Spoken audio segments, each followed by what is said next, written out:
Oi, gente, meu nome é Gabriela, eu sou psicóloga formada pela Universidade do Vale do Sapucaí. Eu trabalho na clínica com crianças, adolescentes, adultos e idosos e hoje eu fui convidada para falar um pouco para vocês sobre autoconhecimento.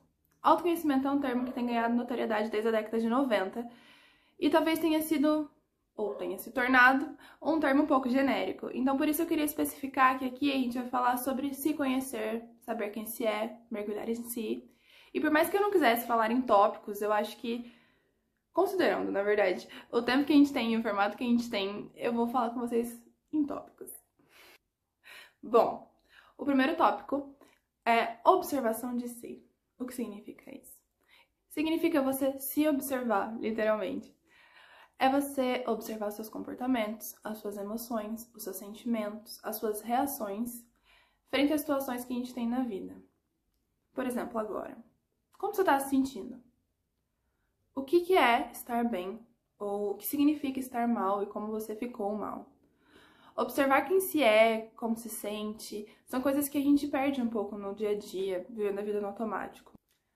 Nomear um sentimento é o primeiro passo que a gente tem para lidar com ele. Nos observando é como a gente aprende como a gente se comporta. É como a gente aprende como mudar nosso comportamento também, e como mudar nossas reações e sermos menos impulsivos. Um outro tópico muito importante para o autoconhecimento é saber considerar que somos pessoas individuais. Talvez a gente tenha isso em mente no nosso dia a dia, mas a gente se perde muito nisso. No sentido de que eu sou uma pessoa e você é outra pessoa. Eu tenho as minhas crenças e você tem as suas.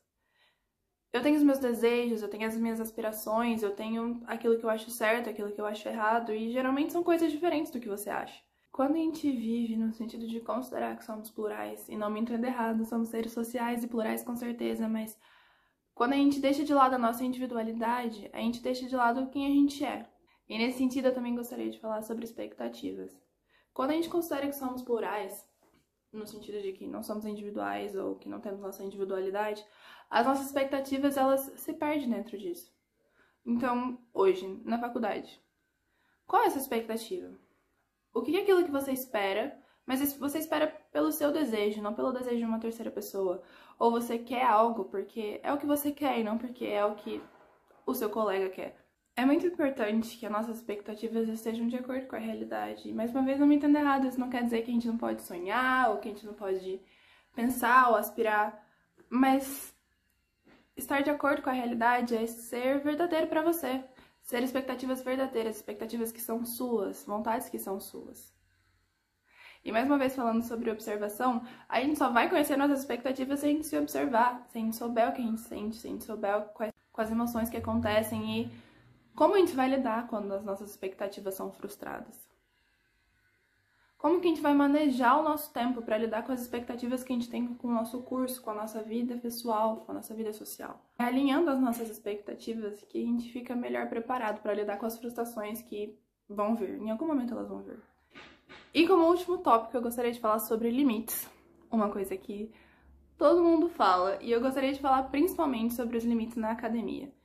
É muito comum que a gente veja alunos e pessoas abrindo mão de si, ou ultrapassando seus limites, pela produtividade, no sentido de que, não, é só mais um trabalho, ou não, é só mais isso que eu vou fazer pela IC. É só mais essa atividade complementar e eu vou parar. Geralmente, a gente vê pessoas falando sobre como as outras pessoas ultrapassam nossos limites, mas pouco a gente fala sobre como a gente ultrapassa nossos próprios limites. E mais uma vez, falando sobre observação de si, é só se observando que você vai entender quais são os seus limites. Como você se sente quando eles são ultrapassados e como se quer identificar quais são os seus limites para serem ultrapassados. A gente não pode e a gente não deve glamorizar a exaustão. Toda faculdade tem o mito de um período. Na minha, era o 7º e 8º período do 4º ano da faculdade.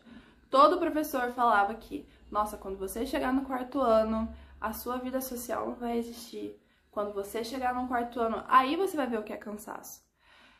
E aí, todo mundo da nossa faculdade ficava nessa coisa de fingir que não estava cansado, que já não estava exaustivo demais as semanas de provas, que já não estava exaustivo demais os trabalhos acumulados, porque é o 4º ano que na verdade é exaustivo. E a gente fingia, numa faculdade de psicologia, e a gente fingia que aquilo não estava acontecendo, porque a gente estava sendo produtivo. e porque a produtividade vem de um lugar, talvez social, com certeza social, de que tá tudo bem ultrapassar esse meu limite para eu ser produtivo. Tá tudo bem eu virar à noite para estudar para a prova, porque eu tava, na verdade, fazendo um trabalho na semana passada. Só que a verdade é, tá tudo bem mesmo? Você realmente não tá ultrapassando o limite seu? Você realmente está sabendo manejar o seu tempo e saber como fazer isso da melhor forma possível para você? Mais uma vez falando sobre expectativas, é comum que a gente ultrapasse os nossos limites devido às expectativas que a gente tem.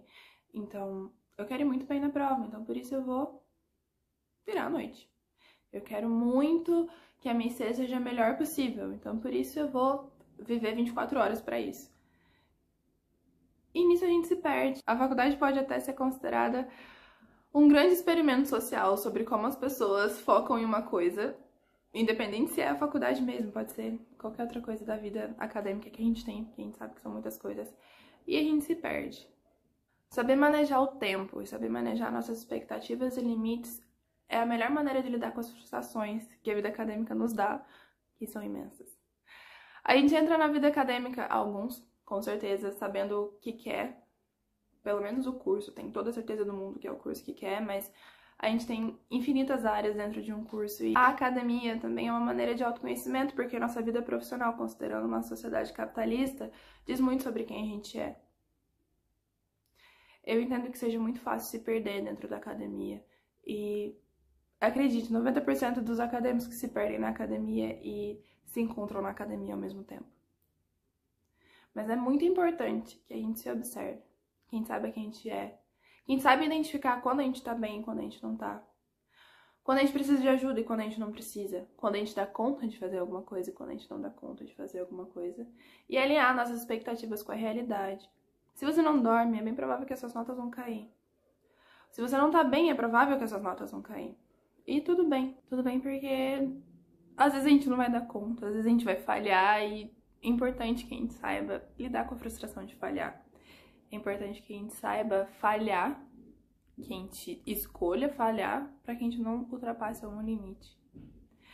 O autoconhecimento, ele diz sobre como você vive a sua vida da melhor forma possível, da maneira mais saudável possível. E o seu corpo, a sua mente, você inteiro, diz sobre a sua saúde. É importante que você se escute, que você se observe, que você entende as coisas que você está sentindo, as coisas que você está pensando, que você entende quais são os seus desejos individuais e os seus desejos plurais. O autoconhecimento, ele é um caminho que, como eu disse, ele não para.